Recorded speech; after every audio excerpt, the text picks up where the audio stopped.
We got a shocking news from case of Gunawan Satbour, saudara-saudara. Anyway, selamat datang di Ngobrol Persen Indonesia. Dan pada kesempatan kali ini, seperti yang udah kita ketahui bareng-bareng gitu ya, salah satu pencetus joget dari Satbour atau patuk ayam Gunawan Satbour itu ditangkap polisi gara-gara tidak sengaja mempromosikan judi online. Dan gue udah sempat ngebahas ini di video ngopi beberapa hari yang lalu. Dan gue bilang ini sebuah peristiwa yang ironis gitu ya, soalnya dari sekian lama karir Gunawan Satbour gitu dalam mengudara di internet, dia akhirnya kepleset juga sama yang namanya judi online. Dia nggak make sepertinya gitu. Gue nggak tahu apakah dibaliknya itu kayak gimana. Cuma yang jelas gara-gara ada yang ngepromosiin gitu salah satu karyawannya, jadi akhirnya dia juga ditangkap. Dan di tanggal 11 November 2024, percis kemarin banget nih, gue nge-record di tanggal 12. Itu gue dapat berita yang mengejutkan itu, di mana Gunawan Satbour dikabarkan ditangguhkan masa penahanannya dan menjadi duta anti judi online. That's right. Jujur gue sendiri gak expect, dan gue sendiri gak bisa memprediksi kalau misalnya dia yang bakal menjadi duta anti judi online. Kenapa? Soalnya kalau misalnya kita cek beberapa berita yang lalu, udah sempat ada satu nama artis yang memang pengen jadi duta anti judi online setelah ketangkep dan juga diintrogasi juga sama kepolisian negara kita tercinta. Dan yang pengen ngasih titel duta anti judi online juga bukan kepolisian, justru mantan Menteri Kominfo sebelumnya Pak Budi Ari. Siapa bang namanya? Wulan Guritno. Mbak Wulan Guritno, that's right.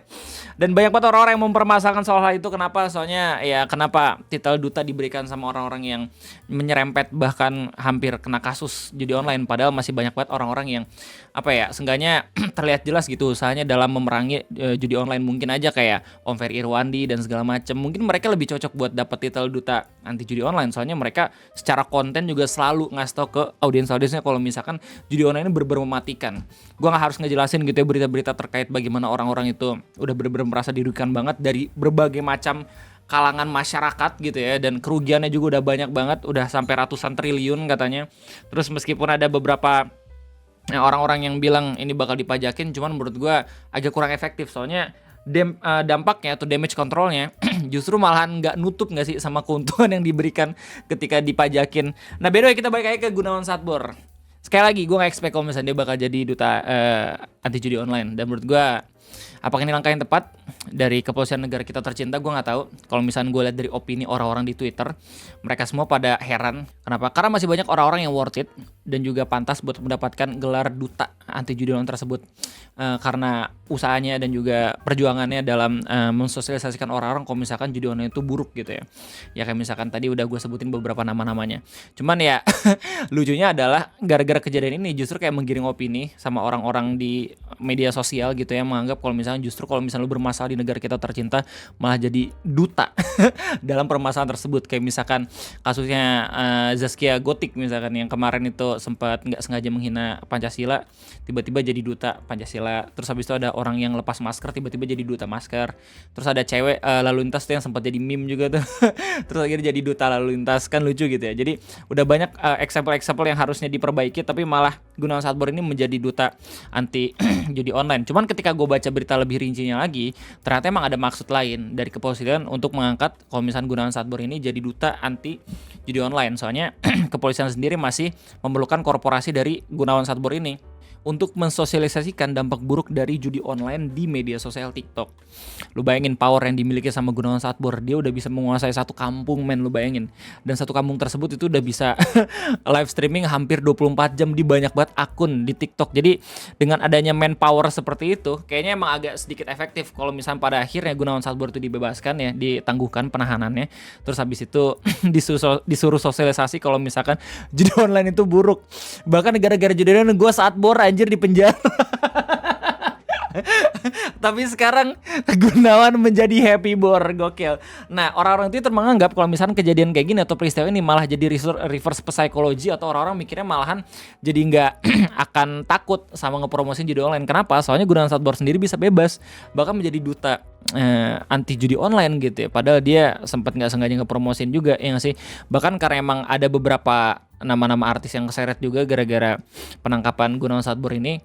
Jadi orang-orang tuh opininya, oh begini caranya kayak melindungi nama-nama artis besar gitu. Jadi Gunawan Satbour dibebasin. Dia ditangguhkan.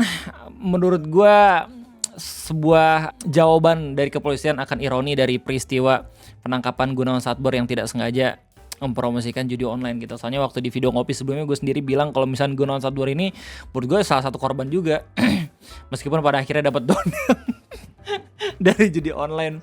Tapi balik lagi kan di donet ya, jatuhnya kayak orang ngasih cuma-cuma ke lu gitu, apalagi dari orang-orang yang nggak tahu kalau misalkan ngepromosi judi online itu berbahaya.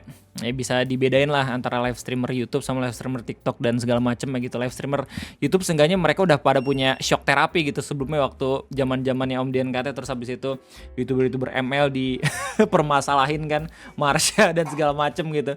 Udah pada tahu kalau misalnya judi online is bad gitu. Bahkan banyak banget berita-berita yang pada akhirnya merugikan orang-orang gitu ya.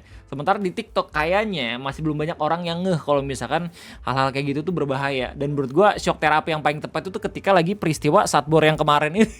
Jadi orang-orang TikTok ketika live mungkin oke, bakalan coba buat berhati-hati lagi gara-gara adanya peristiwa Gunung Satbor. Nah, kalau misalnya lu semua nanya ke gua, Bang Rey, kenapa kepolisian kagak nangkep orang yang donetnya? Soalnya kan yang bermasalah kan itu. Nah, gue baca berita lebih rinci lagi di CNN yang ternyata itu menjawab pertanyaan lu semua. Ini langsung disampaikan sama Kapolri gitu ya, Pak Listio Sigit, yang beliau sendiri bilang kalau misalkan waktu pengangkatan duta anti judi online, kepolisian juga berhasil menangkap 2 tersangka tambahan di kasusnya Gunawan Satbor, dan 2 tersangka tambahan itu merupakan pendonet atau yang ngasih gift ke Gunawan Satbor itu sendiri. Jadi udah ditangkap 2 orang itu katanya, guys.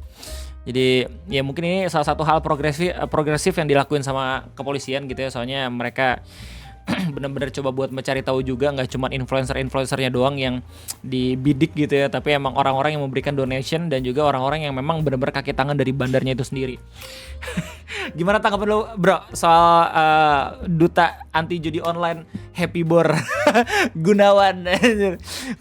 Kalau misalnya menurut orang Twitter sih pada nggak setuju ya, karena ya kalau kayak gitu orang-orang yang bermasalah semuanya dijadiin duta aja gitu. Tapi beberapa orang-orang yang emang kasihan sama Satbor mungkin mikir kayak, oh mungkin ini hal yang bagus juga, jadi redemption arc-nya Satbor, ada tugas tambahan dari kepolisian kalau misalkan dia tuh harus seenggaknya ngasih tau ke publik dan juga harus bekerja buat negara gitu ya. Gue nggak tahu apakah duta dapat gaji atau kagak gitu, tapi sepertinya tidak. Jadi cuma dikasih tugas tambahan aja kalau misalnya setiap kali ada kasus-kasus yang menyangkut kedutaannya dia punya tanggung jawab untuk memberikan hal-hal positif atau seenggaknya mensosialisasikan kalau misalnya itu tuh buruk. Ya itu. Cuman ya agak sedikit aneh aja sih, lagi-lagi kejadian ya. Pemberian duta untuk orang-orang yang bermasalah gitu. Dan ini di masa pemerintah Pak Prabowo kurang dari 1 bulan. Yang jelas kayaknya kita udah bisa nutup kasusnya Gunawan Satbor gitu ya, soalnya dia udah jadi happy bor, ternyata happy ending, dan kita juga nggak ngeh, beliau juga udah collab sama polisi gitu ya. Di hari ketika dia dibebaskan. Jadi dia dibebaskan itu di tanggal 11 November, tapi ketika gue baca beritanya udah diproses dari tanggal 8 November. Nah, penangkapannya itu kalau nggak salah tanggal 3. Jadi cuma sekedar 5 hari dia ngedekam di tahanan gitu ya. Bahkan udah sempat buat konten setboard juga. Dan dibotakin juga. Ini shock terapi buat orang-orang atau live streamer TikTok sih. Mengingat kalau misalkan Satbor ini salah satu orang yang terkenal gitu ya di sana, meskipun udah beberapa kali di ban katanya, cuman gue nggak tahu apakah itu benar atau kagak. Yang jelas gue tunggu setiap pendapat dan juga komentar lu di kolom komentar. Gue sangat amat tertarik dalam melihat segala macam apa yang lu tulis di sana. Oke? Jadi itu aja, mungkin kita bakal tutup kasusnya Gunawan Satbor.